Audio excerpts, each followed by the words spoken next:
ಅಡ್ಗೆ ಮನೆ ಅಥವಾ ಹಬ್ಬದೂಟ ಅಂದ್ರೆ ಏನೆಲ್ಲ ಇರುತ್ತೆ ಸ್ಪೆಷಲ್ ಆಗಿ? ಏನ್ ಇಷ್ಟ? ನನ್ಗೆ ನಮ್ಮ ಮನೇಲಿ ಅದೇ ನೀವ್ ಹೇಳ್ದಂಗೆ ಒಬ್ಬಟ್ಟಿಂದ ಆದ್ಮೇಲೆ ಕಟ್ಟಿನ ಸಾರ್ ಅಂತ ಮಾಡ್ತಾರೆ ಗೊತ್ತಾ, ಅದೇ ಒಬ್ಬಟ್ಟಿನ ಸಾರ್ ಅದ್ ತುಂಬಾ ಇಷ್ಟ ನನ್ಗೆ. ಅದ್ ಯಾವಾಗ್ಲೂ ಮಾಡಲ್ಲ ಅಲ್ಲ. ಸೊ ಆಮೇಲೆ ಕಡ್ಲೆ ಬೀಜ ಬೇಯಿಸಿ ತಿನ್ನೋದಾಗಿರ್ಬೋದು, ಆಕ್ಚುಲಿ ಅವರೆಕಾಳು ಬೇಯಿಸಿ ತಿನ್ನೋದಾಗಿರ್ಬೋದು, ಆ ಗೆಣಸು ಎಲ್ಲ ಒಟ್ಟಿಗೆ ಹಾಕಿ ಕೆಲವರು ಬೇಯಿಸ್ತಾರೆ. ಸೊ ಇದೆಲ್ಲ ನಾವು ಯಾವಾಗೂ ತಿನ್ನಲ್ಲ, ಹಬ್ಬ ಅಂತ ಬಂದಾಗೆ ತಿನ್ನಕ್ಕೆ ಚಾನ್ಸ್ ನಮ್ಗೆ. ಸೊ ಆ ಒಂದು ವಾರದಲ್ಲಿ ಚೆನ್ನಾಗಿ ಅದನ್ನೆಲ್ಲ ತಿನ್ಕೊಂಡ್ಬಿಟ್ಟು. ಡಯಟ್ ಹಬ್ಬದ ದಿನ ನಮ್ಮ ಮಾಮೂಲಿಯಾಗೂ ಡಯಟ್ ಮಾಡಲ್ಲ ನಾವು. ಮಾಡಲ್ವಾ? ಸೊ ನೀವು ಮಾಡಲ್ವಾ diet? How are you this fit then? ಅದೇ ಸಿನಿಮಾ ಎಕ್ಸಸೈಸ್ ಚೆನ್ನಾಗಿ ಮಾಡ್ತೀನಿ, ಬಟ್ ಸಿನಿಮಾ ಏನಾರು ಇದ್ರೆ ಏನಾರು ಸಿನಿಮಾಗ್ ಬೇಕಾದ್ರೆ ಆ ಪಾತ್ರಕ್ಕೆ ಅವಾಗ ಮಾತ್ರ ಡಯಟ್ ಮಾಡ್ತೀನಿ, ಇಲ್ಲಾಂದ್ರೆ ರೆಗ್ಯುಲರ್ ಮನೆ ಊಟ ಅದೇ ಬೆಸ್ಟ್ ಡಯಟ್ ಅಂತ ಅನ್ಸುತ್ತೆ. ಓ ಸೂಪರ್. ನಾನು ಅನ್ಕೊಂಡೆ ಡಯಟ್ ಮಾಡ್ತಾರೆ, full strict diet. So sugar ಎಲ್ಲ ಕಟ್ ಮಾಡಿರ್ತೀವಿ, ಹಬ್ಬ ದಿನ ಮಾತ್ರ ತಿಂತೀವಿ, ಇಲ್ಲ ಅಂದ್ರೆ ಶುಗರ್ ಕಟ್ ಅನ್ನೋದೇನಿಲ್ಲ, ನಮ್ ದೇಹಕ್ಕೆ ಎಲ್ಲವೂ ಬೇಕು. ಆದ್ರೆ ಅದು ನಾವು ಯಾವ್ದೇ ಮಿತಿ ಮೀರಿದ್ರೆ ಅದು ಜಾಸ್ತಿ ಆಗತ್ತೆ ಅಂತಾರಲ್ಲ. ಸೊ ನಮ್ಗೆ ಎಷ್ಟು ಬೇಕೋ ಅಷ್ಟು ನಾವು ಅದನ್ನ ತಗೊಳ್ಳೇಬೇಕಲ್ಲ. ಸೊ ಹಾಗಾಗಿ ಡಯಟ್ ಅನ್ನೋದಕ್ಕಿಂತ ಲಿಮಿಟೆಡ್ ಆಗಿ ತಿನ್ನೋದ್ರಲ್ಲಿ ಅದನ್ನ ಫಾಲೋ ಮಾಡ್ತೀನಿ ಜಾಸ್ತಿ ನಾನು ಅಷ್ಟೇ. ಓಕೆ. ಸೊ ವಿನಯ್ ಅವ್ರಿಗೆ ಮುಂದಿನ ದಿನಗಳಲ್ಲಿ ಯಾವ ರೀತಿಯಾದಂತಹ ಪಾತ್ರಗಳಲ್ಲಿ ತಾನು ಮಿಂಚಬೇಕು ಅನ್ನೋಂಥ ಆಸೆ ಇದೆ? ಆ ಥರ ಆಸೆ ಇಲ್ಲ, ಒಳ್ಳೆ ಪಾತ್ರಗಳು ಮಾಡ್ಬೇಕನ್ನೋ ಆಸೆ ಇದೆ. ಬಟ್ ಇದೇ ಥರ ಪಾತ್ರ ಮಾಡ್ಬೇಕಂತ ಏನು ಆಸೆ ಇಲ್ಲ. ನನಗೆ ಯಾವ ಪಾತ್ರ ಕೊಟ್ರೇನೂ ಮಾಡ್ತೀನಿ. ಆದರೆ ನನಗೆ ಬೇರೆ ಬೇರೆ ಬೇರೆ ಥರ ಪಾತ್ರ ಮಾಡೋಕ್ಕೆ ತುಂಬ ಇಷ್ಟ, ಅಂದರೆ ಎಕ್ಸ್ಪ್ಲೋರ್ ಮಾಡೋಕ್ಕೆ ತುಂಬ ಇಷ್ಟ. ಆಮೇಲೆ ಸೊ ಮೂಲತಃ ಕಲಾವಿದರ ಕುಟುಂಬ ಆಗಿರೋದ್ರಿಂದ, ಸೊ ನಿಮ್ಮ ಅಪ್ಪಾಜಿಯವ್ರು ಮಾಡಿರುವಂಥ ಪಾತ್ರದಲ್ಲಿ ಅಥವಾ ಯಾವುದೋ ಚಿತ್ರದ ಆ ಪಾತ್ರ ನಂಗೆ ತುಂಬ ಕಾಡುತ್ತೆ, ಆ ಪಾತ್ರ ನಾನು ಒಂದ್ಸಲಿ ಎಕ್ಸ್ಪೆರಿಮೆಂಟ್ ಮಾಡಲೇಬೇಕು ಅನ್ನೋದಾಗಿರ್ಬೋದು, ಆ ಥರದ್ದು ಯಾವುದಾದ್ರೂ ಇದೆಯಾ? ಆ ಕ್ಯಾರೆಕ್ಟರ್ ಸಕ್ಕದಾಗಿತ್ತು ಅನ್ನೋವಂಥ ಕ್ಯಾರೆಕ್ಟರ್, ನಿಮಗೆ ಇಷ್ಟ ಆಗಿರೋ ಕ್ಯಾರೆಕ್ಟರ್? ನಮ್ಮ ತಂದೆದು ಆ್ಯಕ್ಚುಲಿ ಟು ವಿ ಅಂತ ಒಂದು ಸಿನಿಮಾ ಇದೆ. ಆ ಸಿನಿಮಾದಲ್ಲಿ ಅವರೊಂದು ಸೇಲರ್ ಕ್ಯಾರೆಕ್ಟರ್ ಮಾಡಿದ್ದಾರೆ. ಆ ಕ್ಯಾರೆಕ್ಟರ್ ನನ್ಗೆ ತುಂಬ ಇಷ್ಟ. ಆಮೇಲೆ ಆ ಸಿನಿಮಾ ಕೂಡ ತುಂಬ ಇಷ್ಟ. ಸೊ ನಮ್ಮ ತಂದೆದಂದರೆ ಆ ಕ್ಯಾರೆಕ್ಟರ್ ತುಂಬ ಇಷ್ಟ ಆಗುತ್ತೆ. ಹೌದು. ಸೊ ಹಳ್ಳಿ ಜನರ ಮಧ್ಯೆ ನೀವು ಶೂಟಿಂಗ್ ಮಾಡಬೇಕಾದ್ರೆ ಹಳ್ಳಿ ಜನ ಆಗಿರೋದ್ರಿಂದ ಬಂದು ನಿಮ್ಮನ್ನ ಪ್ರಶ್ನೆ ಮಾಡಿರೋದಿಲ್ವಾ? ನಾನು ಅಪ್ಪಾಜಿ ಫ್ಯಾನು, ನಾನು ಶಿವಣ್ಣ ಫ್ಯಾನು, ನಾನು ಅಪ್ಪು ಫ್ಯಾನು.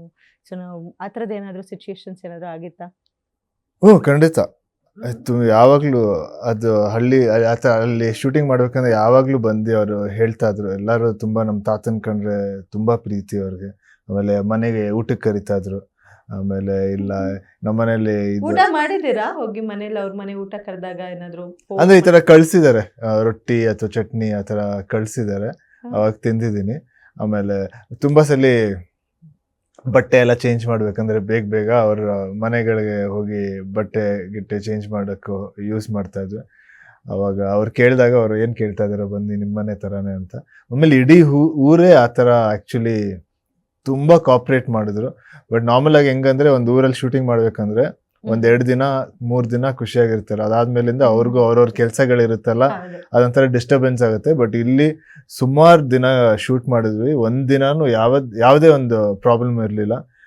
ತುಂಬ ಖುಷಿಯಾಗಿ ಅವರು ಎಷ್ಟು ಇಂಟ್ರೆಸ್ಟಿಂದ ಅವರು ಬಂದ್ಬಿಟ್ಟು ಏನಾರು ಹೆಲ್ಪ್ ಬೇಕಂದ್ರೆ ಸಿನಿಮಾಗೆ ಹೆಲ್ಪ್ ಮಾಡಿ, ಕಾರ್ಪೊರೇಟ್ ಮಾಡಿ, ಬೇರೆ ರೋಡ್ಗಳು ಯೂಸ್ ಮಾಡಿ, ನಾವೊಂದು ರೋಡ್ ಬ್ಲಾಕ್ ಮಾಡ್ಕೊಂಡಿದ್ರೆ ಅದನ್ನ ಬಿಟ್ಟು ಬೇರೆ ಯೂಸ್ ಮಾಡಿ, ಆಮೇಲೆ ಅವರ ಟ್ರ್ಯಾಕ್ಟರ್ ಇರ್ಬೋದು, ಅವರ ಗಾಡಿ ಇರ್ಬೋದು, ಎಲ್ಲದನ್ನೂ ಶೂಟಿಂಗ್ಗೆ ಕೊಟ್ಟರು.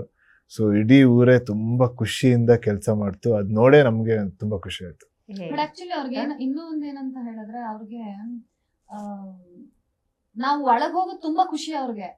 ಅಂದ್ರೆ ಇರಿಟೇಟ್ ಆಗಲ್ಲ ನಾವ್ ಹೋಗಿ ಮಾತಾಡ್ಸಿದ್ರೆ, ಅಥವಾ ನಮ್ಗೆ ಏನಾದ್ರು ತಿನ್ನೋದು ಕೊಡೋದು, ಕುತ್ಕೊಳ್ಳೋದು. ಆಮೇಲೆ ಇನ್ನೊಂದು ನಾನು ಹೇಳಲೇಬೇಕು, ಲಾಸ್ಟ್ ಡೇ ಅಲ್ಲ ಆಕ್ಚುಲಿ ನನ್ ಪೋರ್ಷನ್ ಅವತ್ತು ಆ ಸ್ಕೆಡ್ಯೂಲ್ ಮುಗಿದಿತ್ತು. ನನ್ ಪೋರ್ಷನ್ ಅವತ್ತಿನ ದಿನ ಅಲ್ಲಿ ಅವ್ರ ಮನೆಗೆ ಕರೆದು ಪಾಪ ನನ್ಗೆ ಆರ್ತಿನೆಲ್ಲ ಮಾಡ್ಬಿಟ್ಟು, ಅಂದ್ರೆ ಅವ್ರ ಎಲೆ ಅಡಿಕೆಲೆ ಅದೇನೋ ಮಾಡ್ಬಿಟ್ಟು, ಕೆಂಪ್ ನೀರ್ ಮಾಡ್ಬಿಟ್ಟು, ನೀರ್ ಹಾಕಿ ದೃಷ್ಟಿ ಎಲ್ಲ ತೆಗ್ದ್ಬಿಟ್ಟು, ಕೆಂಪ್ ನೀರೆಲ್ಲ ಮಾಡಿ ನೀರೆಲ್ಲ ಹಾಕಿ ನಮ್ಗೆ ಕಾಫಿ ಕೊಡೋದಾಗಿರ್ಬೋದು, ಅವ್ರ ಮನೇಲಿ ಮಾಡಿರೋ ಅಡ್ಗೆ ಏನಾದ್ರು ತಿನ್ನೋದು ಕೊಡೋದಾಗಿರ್ಬೋದು, ಡ್ರೆಸ್ ಚೇಂಜ್ ಮಾಡ್ಕೊಂಡು, ಕೆಲವೊಂದ್ಸತಿ ನಮ್ಗೆ ಕ್ಯಾರವನ್ ದೂರ ಇದ್ದಾಗ ಅವ್ರ ಮನೆಗಳಲ್ಲೇ ನಾವು ಹೋಗಿ ಡ್ರೆಸ್ ಚೇಂಜ್ ಮಾಡ್ಕೊಂಡ್ ಬಿಡ್ತಾ ಇದ್ವಿ. ಸೊ ಅದನ್ನ ಮಾಡ್ಕೊಳ್ಳೋದಕ್ಕೆ ನಮ್ಗೆ ಅವ್ರು ರೆಡಿ ಮಾಡ್ಕೊಡೋದಾಗಿರ್ಬೋದು, ತುಂಬಾ ಖುಷಿ ಆಯ್ತು ನಮ್ಗೆ. ಅವರಲ್ಲಿ ಯಾರು ಕೂಡ ಇರಿಟೇಟ್ ಆಗದೆ ಏನ್ ಬೆಳಗಿಂದ ಸಂಜೆವರೆಗೂ ಕೆಲಸ ಮಾಡ್ತಾರೆ, ನಮ್ಗೆ ಏನು ಮಾಡಕ್ ಬಿಡಲ್ಲ ಅಂತ ಯಾರು ಏನು ಹೇಳ್ದೆ, ನಮ್ಮಲ್ಲಿ ಅವರು ಒಬ್ರಾಗಿ ನಮಗೂ ಹೆಲ್ಪ್ ಮಾಡ್ಕೊಂಡು ಅವ್ರು ನಮ್ ಜೊತೆಗೆ ಚೆನ್ನಾಗಿದ್ದಾರೆ. ತುಂಬಾ ಖುಷಿ ಆಯ್ತು ನಮ್ಗೆ. ಸೂಪರ್. ಸೊ ತಮ್ಗೆ ಮುಂದಿನ ದಿನಗಳಲ್ಲಿ ಯಾವ ರೀತಿಯ ಕ್ಯಾರೆಕ್ಟರ್ನ ಪ್ಲೇ ಮಾಡ್ಬೇಕು ಅನ್ನೋ ಆಸೆ? ಹಂಗೇನಿಲ್ಲ, ನನ್ಗೆ ಎಲ್ಲಾ ಪಾತ್ರನೂ ಕೂಡ ಅಂದ್ರೆ ಬೇರೆ ಬೇರೆ ಪಾತ್ರ ಮಾಡ್ಬೇಕು, ಒಂದು ಹೊಸ ಪಾತ್ರಗಳನ್ನ ಟ್ರೈ ಮಾಡ್ಬೇಕು ಅನ್ನೋದು ತುಂಬಾ ಆಸೆ. So small screen to big screen, so ಯಾವ್ದು ಮಜಾ ಕೊಡ್ತು ಜಾಸ್ತಿ? ಎರಡೂನು. ಅಂದ್ರೆ ಅದು ಸ್ಮಾಲ್ ಸ್ಕ್ರೀನ್ ಒಂದ್ ಸ್ವಲ್ಪ ಕೆಲಸ ಜಾಸ್ತಿ, ಬಿಗ್ ಸ್ಕ್ರೀನ್ ಅಂತ ಬಂದಾಗ ಸ್ವಲ್ಪ ಆರಾಮಾಗಿ ಕೆಲಸ ಮಾಡ್ತೀವಿ ಅಷ್ಟೇ. ಓಕೆ, ಸ್ಯಾಟಲೈಟ್ಸ್ ಬಗ್ಗೆ ಹೇಳಬೇಕು. ಸೊ ಅದು ಕೂಡ ನಿಮ್ಮ ಅಪ್ಕಮಿಂಗ್ ಪ್ರಾಜೆಕ್ಟ್. ಸೊ ಹೇಗಿದೆ, ಹೇಗೆ ನಡೀತಾ ಇದೆ? ಸಿಟಿಲೈಸ್ ಆಲ್ಮೋಸ್ಟ್ ಮುಗ್ದಿದೆ. ತುಂಬಾ ಚೆನ್ನಾಗಿ ಬಂದಿದೆ ಸಿನಿಮಾ. ಅದ್ರ ಬಗ್ಗೆ ಜಾಸ್ತಿ ಹೇಳಕ್ಕೂ ಆಗಲ್ಲ, ಯಾಕಂದ್ರೆ ಗ್ರಾಮೀಣ ಮುಗಿಸ್ಮೇಲೆ ಸೊ ಅದರದ್ದು ಸ್ಟಾರ್ಟ್ ಮಾಡ್ತೀವಿ. ಬಟ್ ಅಲ್ಲಿ ವಿಜಯ್ ಸರ್ ಜೊತೆ ಆಮೇಲೆ ಮೋನಿಶಾ ಅವರ ಮಗಳು ಇಬ್ರು ಜೊತೆ ಕೆಲಸ ಮಾಡೋಕ್ಕೆ ತುಂಬಾ ತುಂಬಾ ಚೆನ್ನಾಗಿತ್ತು. ತುಂಬಾ ಒಳ್ಳೆ ಟೀಮು, ಆಮೇಲೆ ಸಿನಿಮಾ ಕೂಡ ತುಂಬಾ ಚೆನ್ನಾಗಿ ಬಂದಿದೆ. ಸೊ ವಿಜಯ್ ಸರ್ ಮಕ್ಕಳ ಲಕ್ಕಿನ ತಾವುಗಳ ಲಕ್ಕಿನ? ಬಿಕಾಸ್ ದೊಡ್ಡ ಮನೆಯ 2 ಕುಡಿಗಳಿಗೆ ವಿಜಯ್ ಸರ್ ಮಕ್ಕಳು ಹೀರೋಯಿನ್ ಆಗಿ ಪ್ಲೇ ಮಾಡ್ತಿದ್ದಾರೆ. ಒಬ್ರು ಯುವ ಜೊತೆ ಮಾಡಿದ್ರೆ, ಇನ್ನೊಬ್ರು ತಮ್ಮ ಜೊತೆ. ಎಷ್ಟು ಖುಷಿ ಇದೆ, ಅವ್ರಿಗಂತೂ ಬಹಳ ಖುಷಿ. ನಂಗೂ ತುಂಬಾ ಖುಷಿ, ನಾನು ತುಂಬಾ ಲಕ್ಕಿ ಅನ್ಸುತ್ತೆ ಆ ಸಿನಿಮಾ ಮಾಡ್ತಿರೋದಕ್ಕೆ. ಆ ವಿಷಯ ಹೇಳೋದಾದ್ರೆ ಎಲ್ಲಾ ಸ್ಟಾರ್ಗಳಿಗೂ ಈಗ ಬರುವಂತಹ ಸ್ಟಾರ್ಗಳನ್ನ ಕೇಳಿದ್ರೆ who is your favourite heroine ಅಂದ ತಕ್ಷಣ ಹೋಗೋದು Ramya. Ramya is your best friend. So ಯಾವಾಗ್ಲೂ ಕೂಡ ಪಾಸಿಟಿವ್ ನೋಟ್ ಅಲ್ಲಿ ತಮ್ಮನ್ನ ಚಿಯರ್ ಮಾಡ್ತಿರ್ತಾರೆ. ಸೊ ಅವ್ರ ಬಗ್ಗೆ ಮಾತಾಡ್ಲೇಬೇಕು ಅನ್ನೋದಾದ್ರೆ ಏನ್ ಹೇಳ್ತೀರಿ? ಅವ್ರ ಬಗ್ಗೆ ಹೇಳ್ಬೇಕಂದ್ರೆ ಅವರು ತುಂಬಾ ಎವ್ರಿ ಹೀರೋಸ್, ಎವ್ರಿ ಮ್ಯಾನ್ ಯಾರನ್ನ ಕೇಳಿದ್ರು ಕೂಡ ಅವ್ರು ಹೇಳೋದು ನಿಮ್ ಫೇವ್ರೆಟ್ ಹೀರೋಯಿನ್ ಯಾರು ಅಂದ ತಕ್ಷಣ ರಮ್ಯಾ. ರಮ್ಯಾ ಅವ್ರು ಬೇರೆಯವ್ರಿಗೆ ಸಿಗೋದೇ ಕಷ್ಟ, ಬಟ್ ವಿನಯ್ ರಾಜ್ಕುಮಾರ್ ಅವ್ರಿಗೆ ರಮ್ಯಾ ಅವ್ರು ಆಪ್ತರು. ಸೊ ಏನ್ ಹೇಳ್ತೀರಿ? How lucky you feel about it? ತುಂಬಾ ಖುಷಿ ಆಗುತ್ತೆ. ತುಂಬಾ ಒಳ್ಳೆ ಫ್ರೆಂಡ್ ನನ್ಗೆ. ಆಮೇಲೆ ತುಂಬಾ ವರ್ಷದಿಂದ ಅವ್ರು ಗೊತ್ತು. ಅವ್ರು ಬಿ ಸಿನಿಮಾ ಮಾಡ್ದಾಗಿಂದಾನು ಅವ್ರು ಗೊತ್ತು. ಬಟ್ ಅವಾಗ ಅಷ್ಟು ಕ್ಲೋಸ್ ಫ್ರೆಂಡ್ ಇರ್ಲಿಲ್ಲ. ಇವಾಗ ತುಂಬಾ ಕ್ಲೋಸ್ ಫ್ರೆಂಡು. ಸಾಕಷ್ಟು ಮಾತಾಡ್ತೀವಿ, ತುಂಬಾ ಮೀಟ್ ಮಾಡ್ತೀವಿ.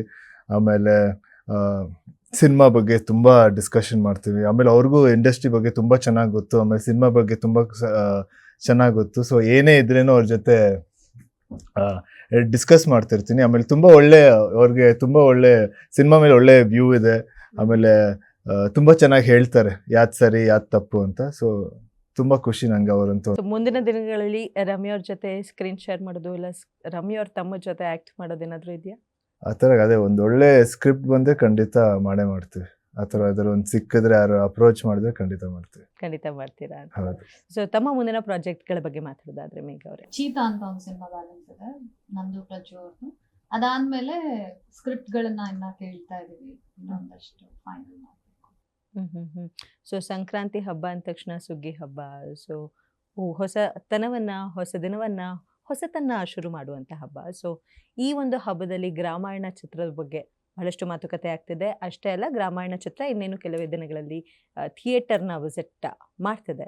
ಸೊ ನಿಮ್ಮ ವೀಕ್ಷಕರಿಗೆ ಏನ್ ಹೇಳಕ್ ಇಷ್ಟಪಡ್ತೀರಿ? ಹೊಲಿಸ ಮಲ್ಲಿಗೆ ಅಂತ ಒಂದು ಸಾಂಗ್ ಆಗ್ಲೇ ರಿಲೀಸ್ ಆಗಿದೆ. ಅದು ತುಂಬಾ ಒಳ್ಳೆ ಪ್ರತಿಕ್ರಿಯೆ ಬಂದಿದೆ. ಈಗ 17ನೇ ತಾರೀಕು ಇನ್ನೊಂದು ಸಾಂಗ್ ಲಾಂಚ್ ಮಾಡ್ತಿದ್ದೀವಿ. ಅದು ತುಂಬಾ ಇಷ್ಟ ಆಗುತ್ತೆ ಜನಕ್ಕೆ. ಅದಾದ್ಮೇಲೆ ಇನ್ನೊಂದು 2 ಸಾಂಗ್ ಇದೆ. ಸೊ ಈ 4 ಸಾಂಗ್ ನೋಡಿದ ತಕ್ಷಣನೇ ಜನಕ್ಕೆ ಗ್ಯಾರಂಟಿ ಈ ಸಿನಿಮಾ ನೋಡ್ಬೇಕಂತ ಅನ್ಸುತ್ತೆ. ಆಮೇಲೆ ಈ ಸಿನಿಮಾದ ಒಂದು ಫ್ಲೇವರ್ ಕೂಡ ಗೊತ್ತಾಗುತ್ತೆ, ಈ ಸಿನಿಮಾದಲ್ಲಿ ಏನಿರ್ಬೋದು ಅಂತ ಗೊತ್ತಾಗುತ್ತೆ. ಸೊ ಆ ಸಾಂಗ್ಗಳು ಗ್ಯಾರಂಟಿ ಎಲ್ಲರನ್ನೂ ಅಟ್ರಾಕ್ಟ್ ಮಾಡುತ್ತೆ. ಸೊ ಸಿನಿಮಾನು ತುಂಬಾ ಚೆನ್ನಾಗಿ ಬಂದಿದೆ. ಸೊ ಸಿನಿಮಾ ದ ಕ್ಯಾರೆಕ್ಟರ್ ಸ್ಟೈಲ್ನಲ್ಲೇ ಒಂದೇ ಡೈಲಾಗ್ ಯಾವ್ದಾದ್ರು ನಮಗೋಸ್ಕರ, ನಮ್ಮ ವೀಕ್ಷಕರಿಗೋಸ್ಕರ ಹೇಳೋದಾದ್ರೆ? ಸಿಕ್ಸ್ತ್ ಸೆನ್ಸ್ ಸೀನಾ ತರ. ವಿನಯ್ ಬೇಡ, ಇಷ್ಟ ತನಕ ವಿನಯ್ ತರ ಮಾತಾಡಿದ್ರು. ಈಗ ಸಿಕ್ಸ್ತ್ ಸೆನ್ಸ್ ಯಾವ್ದು ಡೈಲಾಗ್ ಹೇಳೇ ಇಲ್ಲ. ಮಾತಾಡೋದು ಭಾಷೆಯಲ್ಲೇ, ಆ ಭಾಷೆ ಅಳವಡಿಸ್ಕೊಂಡು ಮಾತಾಡೋದು. ನಮ್ದು ಹಾಡ್ ಬರ್ತಿದೆ ನೋಡ್ರಿ ಅನ್ನೋದು, ಆ ಥರದ್ದು. ನಾವು ಇನ್ನೇನು ನಮ್ದು ಅದೇ ಸಿನಿಮಾಲ್ ಒಂದು ಏನೋ ಡೈಲಾಗ್ ಇದೆ. ಇಲ್ಲ ಆಕ್ಚುಲಿ ಡೈಲಾಗ್ ಯಾವ್ದು ಡೈಲಾಗ್ ಹೇಳಕ್ಕಾಗಲ್ಲ. ನೀವು ಒಂಚೂರು ಟ್ರೈಲರ್ ಗಿಲ್ಲರ್ ಬಂದ್ಮೇಲೆ ನೆಕ್ಸ್ಟ್ ಇಂಟರ್ವ್ಯೂ ಅಲ್ಲಿ ಹೇಳ್ತೀನಿ. ಓಕೆ. ತಾವು ಸಂಕ್ರಾಂತಿ ಹಬ್ಬದ ದಿನ ನಮ್ಮ ವೀಕ್ಷಕರಿಗೆ ಸಿನಿಮಾದ ಬಗ್ಗೆ ಒಟ್ಟಾರೆಯಾಗಿ ಹೇಳೋದಾದ್ರೆ ಏನ್ ಹೇಳ್ತೀರಿ? ತುಂಬಾ ಖುಷಿ ಆಗ್ತಿದೆ. ಆಲ್ರೆಡಿ ನಾವು ಒಂದು ಸಾಂಗ್ ನ ಬಿಟ್ಟಿದೀವಿ. ಆ ಸಾಂಗ್ಗೆ ನಮ್ಗೆ ತುಂಬಾ ಚೆನ್ನಾಗಿ ರೆಸ್ಪಾನ್ಸ್ ಸಿಕ್ಕಿದೆ. ಹಾಗೆ ಮತ್ತೆ ಇನ್ನೊಂದು ಸಾಂಗು ರಿಲೀಸ್ ಆಗ್ತಿದೆ. ಆಮೇಲೆ ಇನ್ನು ಹಾಗೆ ಈಗ ರಿಲೀಸ್ ಆಗೋವರ್ಗುನು ಒಂದೊಂದು ಬಿಡ್ತಾನೆ ಇರ್ತೀವಿ. ಸೊ ಪ್ರತಿ ಒಂದಕ್ಕೂ ಇದೇ ತರ ನಮ್ಗೆ ಸಪೋರ್ಟ್ ಮಾಡಿ ಇಡೀ ಚಿತ್ರತಂಡಕ್ಕೆ ಸಿನಿಮಾನ ಥಿಯೇಟರ್ ಬಂದು ನೋಡಿ ನಮ್ಮೆಲ್ರಿಗೂ ಆಶೀರ್ವಾದ ಮಾಡಿ ಅಂತ ಕೇಳ್ಕೊಳ್ತೀನಿ. That's nice. ಬಹಳ ಸಂತೋಷ ಆಯ್ತು ತಾವುಗಳು ಕೂತಿ ಹಬ್ಬದ ದಿನ ತಮ್ಮ ಟೈಮ್ನ ನಮ್ಮ ಜೊತೆ ಸ್ಪೆಂಡ್ ಮಾಡೋದಕ್ಕೆ. ಮತ್ತೊಮ್ಮೆ ತಮಗೆ ಮಕರ ಸಂಕ್ರಾಂತಿ ಹಬ್ಬದ ಹಾರ್ದಿಕ ಶುಭಾಶಯಗಳು. Thank you so much. Okay, so ನೋಡಿದ್ರಲ್ಲ ವೀಕ್ಷಕರೇ, ಇದಾಗಿತ್ತು ಈ ಹೊತ್ತಿನ ವಿಶೇಷ. ನಾವು ಮಾತಾಡಿದ್ದು ಗ್ರಾಮಾಯಣ ಚತತ್ ಕುರಿತಾಗಿ. ಸೊ ತಮ್ಮ ಸಂಕ್ರಾಂತಿ ಕೂಡ ಬಹಳಷ್ಟು ಚೆನ್ನಾಗಿರಲಿ ಅಂತ ಭಾವಿಸ್ತಾ ಸೊ ಇವತ್ತಿನ ಕಾರ್ಯಕ್ರಮನ ಮುಗಿಸ್ಕೊಡ್ತಿದ್ದೀನಿ. ನಾನು Adarshini along with Gramayana team signing off. ನಮಸ್ಕಾರ. ಗ್ಯಾರಂಟಿ ನ್ಯೂಸ್, ಸುದ್ದಿ ಖಚಿತ, ನ್ಯಾಯ ನಿಶ್ಚಿತ.